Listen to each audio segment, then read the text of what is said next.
thank everyone for your offering and assure you that it will be used to that building God's kingdom. I want to read a couple of verses before Brother Jimmy comes. And these are motivated by some thoughts I've had for the last few days about a young man named Adam Montgomery. And I don't know how many of you all know Adam and what he's going through, but we've had these same kind of sicknesses here in our congregation, and it can hit anyone. I want to read you verse 8, Romans 8 and 28. And it says, "And we know that all things work together for good to them that love God, to them who are called according to his purpose." And yesterday, they had a bunch of ball games for Adam, and I was lucky to be asked to participate in that and to get to help him. And I thought about, they read a little letter that Adam had written. And in this letter, Adam wanted people to sign up to be bone marrow donors. Adam wasn't worried so much about himself as he was for those people that were going to get this sickness beyond him. And he wanted people to be available for these people that were going to get this illness after him. Now, he wants to be cured, don't get me wrong, and I've never seen anybody that faces the dilemma that he has that has had such an upbeat mood. He's happy. He's not angry. I haven't heard wrath in his voice. But he wants others to come and to help others that may come down the road. And in Corinthians, when I thought about this, and I think that we live, and we need to realize that we live in a blessed community. 1 Corinthians 13:13 says, "And now abideth faith, hope, charity, these three. But the greatest of these is charity." So many people that came out to help him because they want to see him get better and they want to see others get better. And there's people sitting in this congregation here today that are ill. They have a sickness.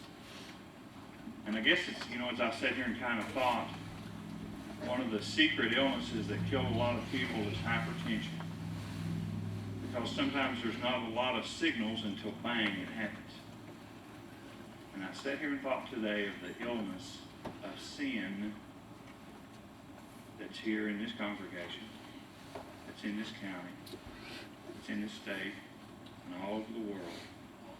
And people go on day by day because Satan has this great tool that's called procrastination. I'll put this off for a little while. And you can't see because it tells us in the scripture you're blinded. You don't even know you're lost. You don't even know you're sick because Satan has blinded you.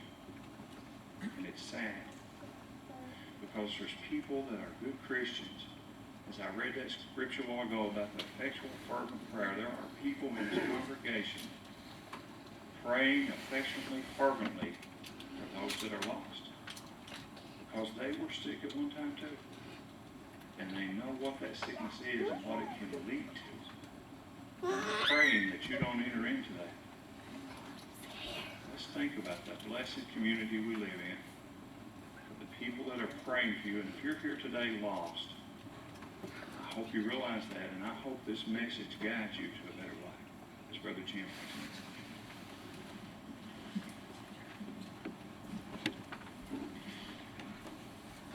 Thanks, Brother Tommy. I want to turn your hymn books number 565.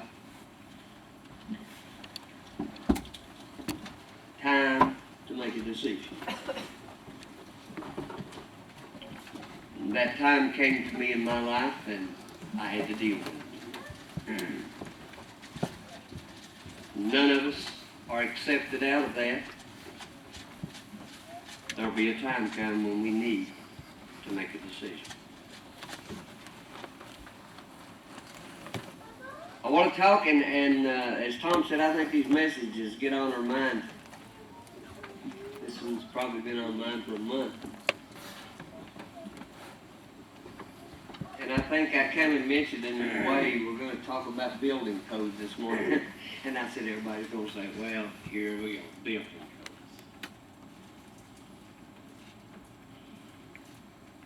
You'd be surprised about the building codes in the Bible.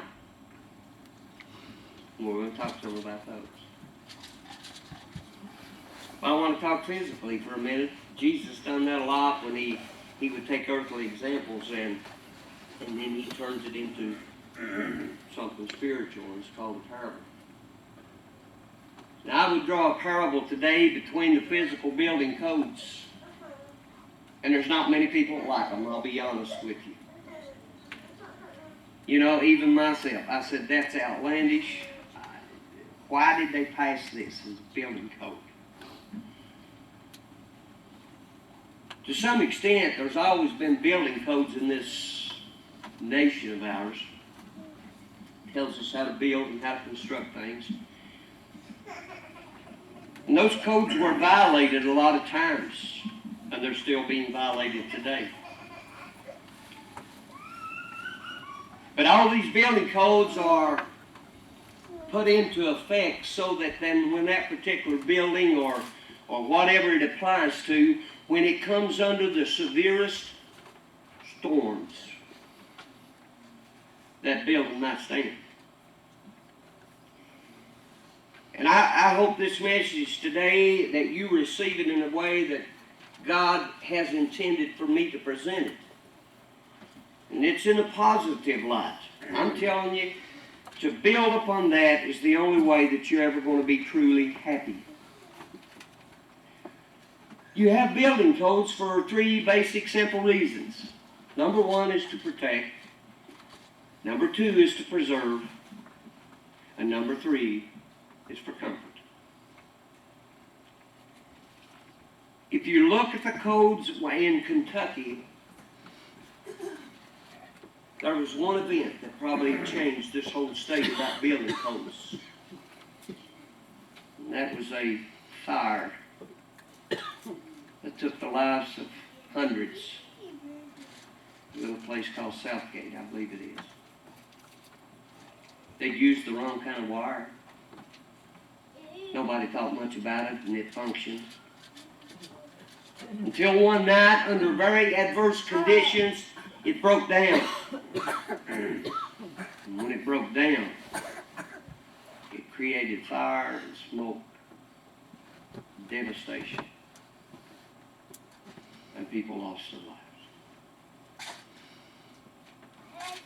There are building codes that are given for our protection, whether we like them or whether we don't. And we should abide by them. If we're contractors, we need to do that, because if we don't, we're liable. If we don't, in our individual lives, we become endangered or at risk. And it's very important. And I want to talk to you, as I close this message out in a few minutes, I want to talk to you about the perfect storm. Not because it is pleasant, nor is it because it is comforting, nor is it because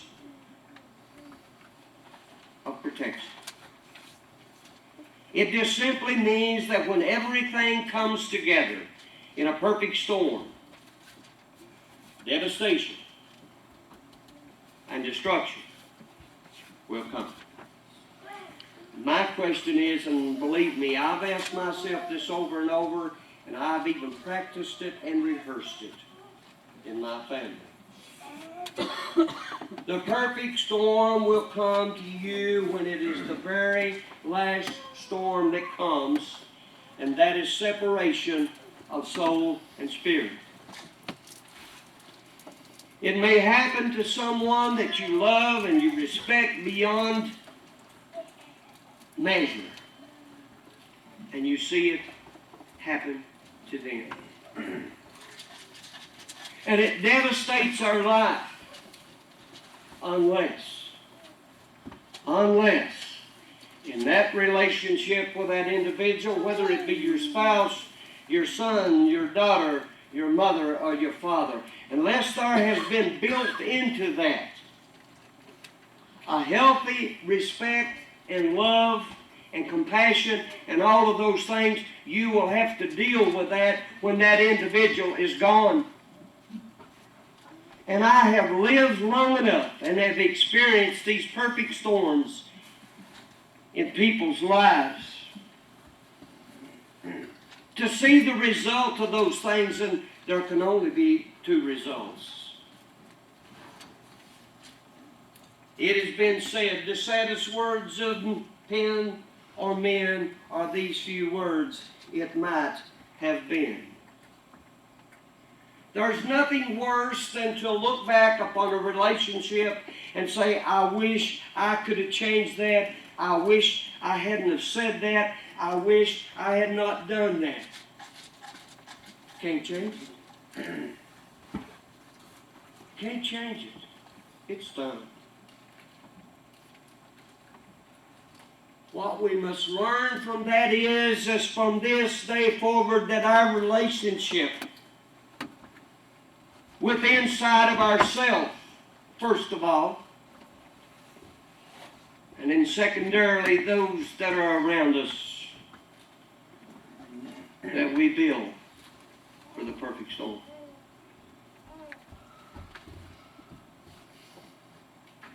I want to talk about the spiritual house today. There are building codes. Just as surely as there are physical, there are spiritual building code that God has designed and put into motion. And when we live outside of these building codes, there is no protection.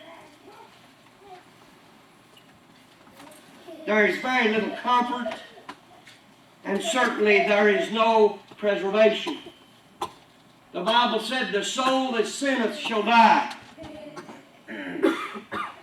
That is the result of the perfect storm of having not built upon the foundation of Jesus Christ.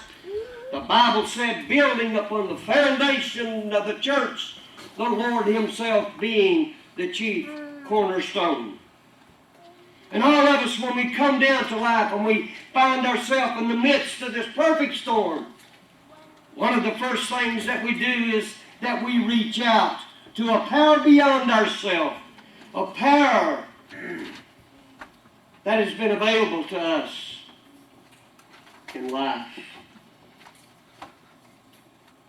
My hope is built on nothing less than Jesus' blood and righteousness. I want to go to the Bible now and the very basic of it. You can find it in Genesis. I'm not going to give you book, chapter, and verse. Read it and see if I'm right. You may even read that whole chapter. That's one of the reasons I don't do that. You find it for yourself. But the Bible said that Abraham looked for a city whose builder and maker was God. He looked for something that wasn't transient, something that was going to end. And all of us, sometimes we want the easy way out. And it gets us in trouble. Very few people want to build for the perfect storm.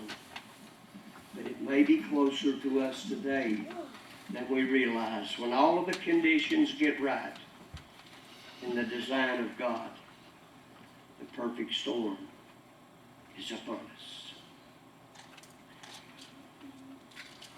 In the book of Psalms, David said, "Except the Lord build a house,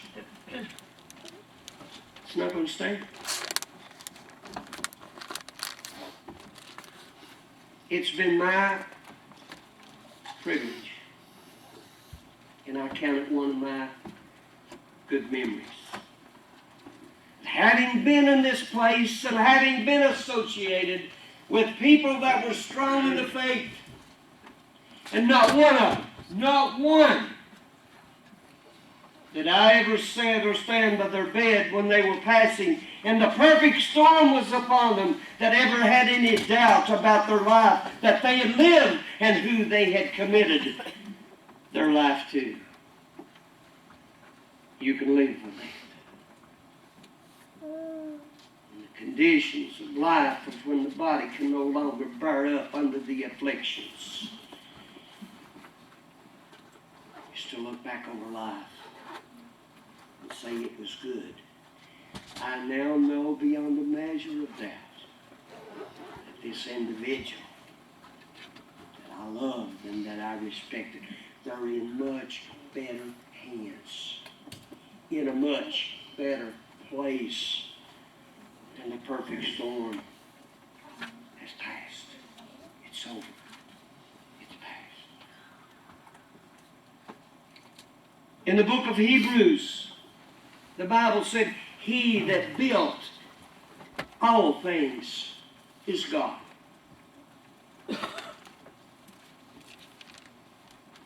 Jesus, when he was getting ready to establish his church, the church, the one that you find in the Bible. He looked at Simon Peter, a man that was a man in every sense as we are, with his weaknesses and his faults, and Peter knew who he was. In all of the annals of history and reading the Bible, one of the first things is that men had to come down and realize what they are. And that's the hardest decision that we have to face today, is to know ourselves. One of the great writers, not in the Bible, but he said, to thine own self be true. Peter said, Lord, I am a sinful man. And Jesus knew that. But there's a song that I love, and it simply says, He looked beyond my faults and saw my needs. He looked beyond what's wrong with me, and he said, this is what you need. This is what you need to be happy. This is what you need for contentment.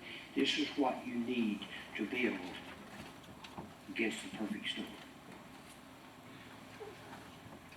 He said, thou art Peter, and upon this rock I will build my church. And he said, the gates of hell will not prevail against it. That spiritual building, that spiritual gospel, spiritual intervening that we don't see.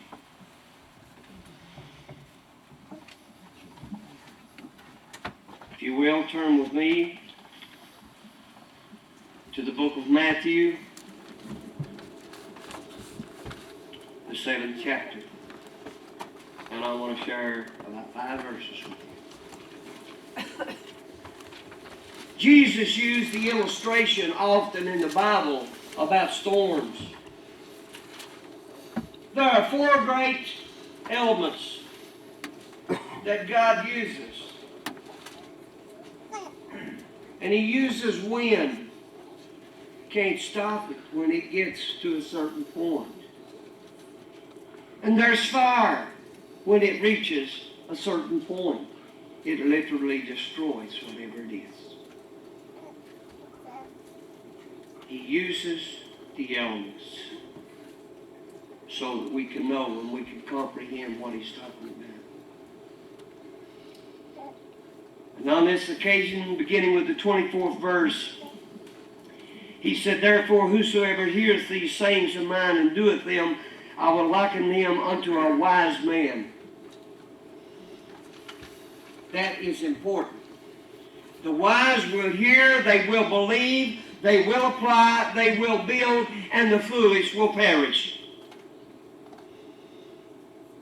It's just that plain. The Bible said the fool has said in his heart, there is no God.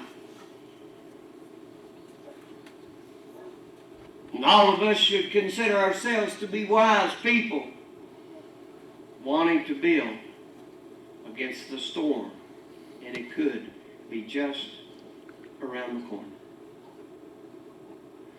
When all of the conditions get right, that storm will come. God sets these conditions. We have very little to do about it. Storms that are destructive and they destroy things, man has no control over it. Think about it a minute. Who can control the wind? Who can control the rain? Who can control the fire when it's out of control? And we have to, in all truth, say, no one. And so it is with our spiritual building. God tells us how to prepare. God tells us how to apply the building codes of the Bible for the spiritual building against the perfect storm. And Jesus said, if anybody will hear this and listen to it, He said, I'm going to consider you to be a wise person. And He built His house upon a rock. Remember the rock in the scripture quotation a while ago. Here's why. God doesn't do things at random. Sometimes men and women that don't understand God and how God works and how God speaks, they don't understand. And so they consider it to be a random thing. But it's not that way. God is a designer, a planner, a builder.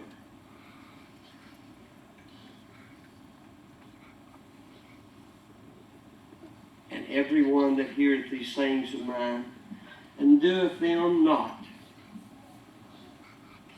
shall be likened unto a foolish man which built his house upon the sand. Now I want to leave you this question today when we close this sermon. Have you built for the perfect storm? It is going to happen to you.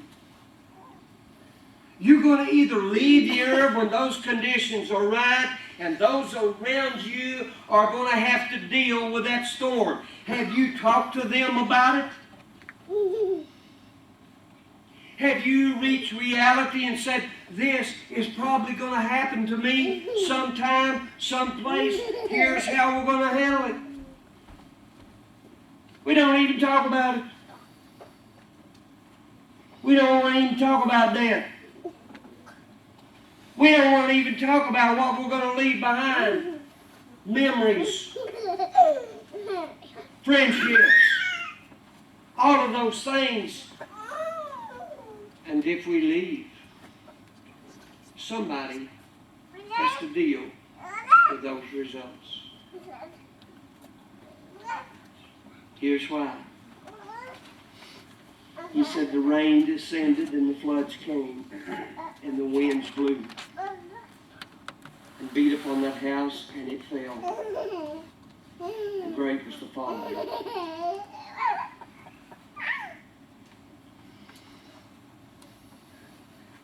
The great elements of a perfect storm.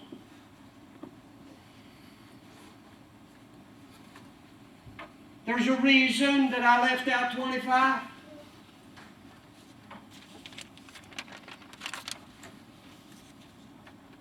Because we deal more in that last verse that I read than what we deal with in the 25th verse. And we need to present to ourselves the worst thing that can happen to us in life. And it is going to happen. And a lot of people don't want to deal with it.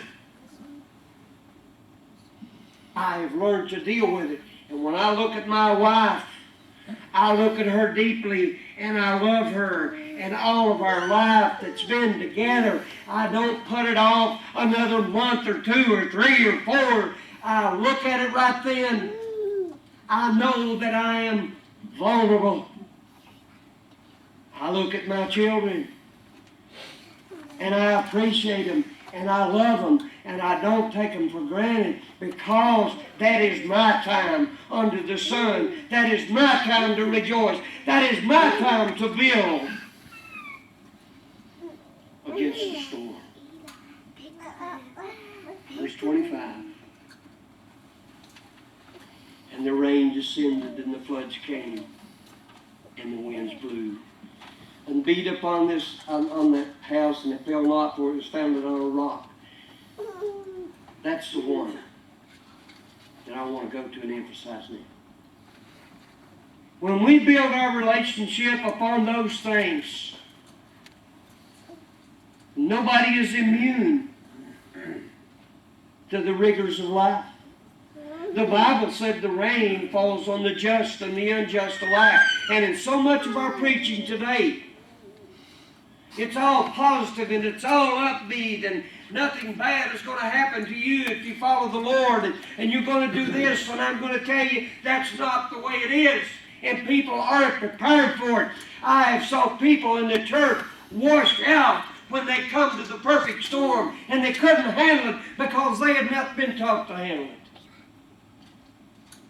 Men of God have a responsibility to face reality and to get people prepared and ready for it. You will have your storm. It will come. And you have built a spiritual house upon something. And it will either stand or it will either crumble. In verse 28, to reinforce what I just said about common preaching,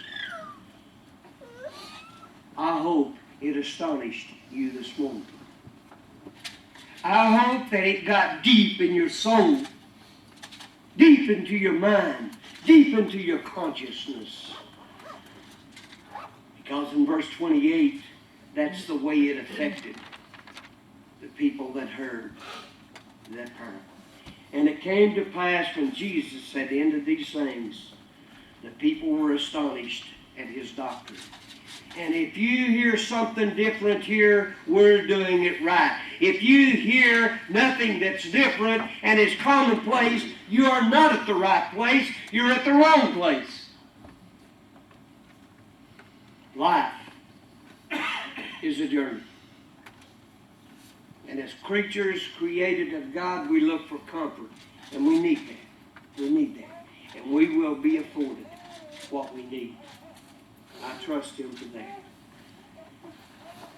But at the end, we must build for the perfect storm.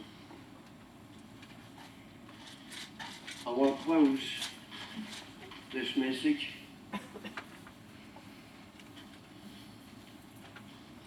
and to the Christians this morning. This sort of be an encouragement.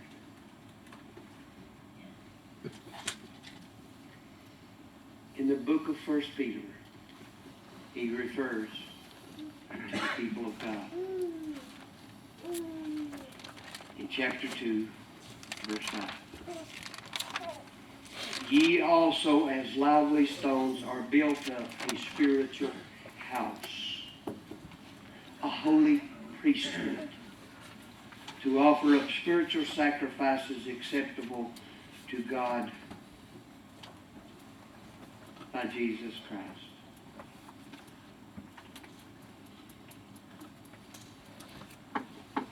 I found this true in living life. We must all live with our decisions.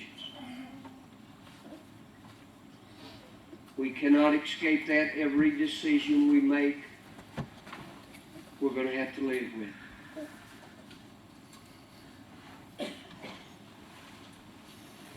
We need to make the decision to be compassionate and caring and loving and helpful as our Master was that we followed.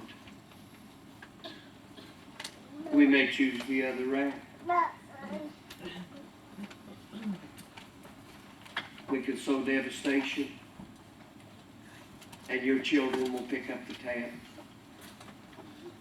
We could sow hate and it comes back and causes hate to us. We can do all of these things, but we cannot make a decision without there being results. You also, as lively stones, are built up a spiritual house, a holy priesthood, to offer up spiritual sacrifices acceptable to God by Jesus Christ.